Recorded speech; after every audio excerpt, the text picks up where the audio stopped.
ძალიან სამწუხაროა რომ მედია გარემოც არის ძალიან პოლიტიზირებული მათ შორის და ყველა პარტიას რავი მე მგონი ჩვენს გარდა თავის ტელევიზია აქვს და თავის ტელევიზიით პროპაგანდირებს ესე ვთქვათ. აი უამრავ სხვა საკითხზე მნიშვნელოვანზე იყო იქ საუბარი, რომელიც ეხებოდა მაგალითად რამდენად რადიკალიზებულია პოლიტიკური ველი ორივე მხარეს, ოცნების მხარესაც და ოპოზიციის მხარესაც, ერთი რომ თავის თავს მხოლოდ ევროპელებად თვლიან მარტო ამ ქვეყანაში და სხვა ყველას პრორუსს ეძახიან და მეორე მხარეს აგენტებად თვლიან ყველას და თვითონ პატრიოტებად წარმოაჩენენ თავის თავს, სინამდვილეში რა თქმა უნდა არც ერთია ესე და არც მეორე ბუნებრივია. აირჩიეს ყველაზე უწყინარი მე ვიტყოდი საკითხი, რომელიც უკანაც იდო ძალიან მარტივი რამ.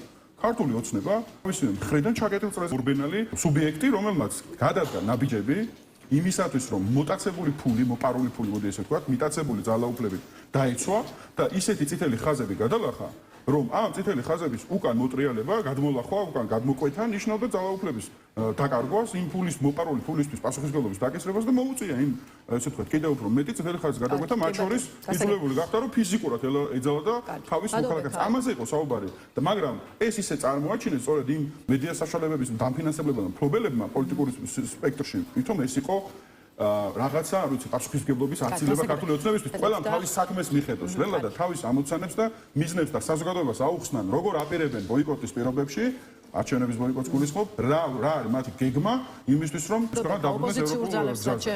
ყველას რიტორიკა ლელა უნდა იყოს თანმიმდევრული. არ შეიძლება ტყუილით ებრძოლო ტყუილსვე.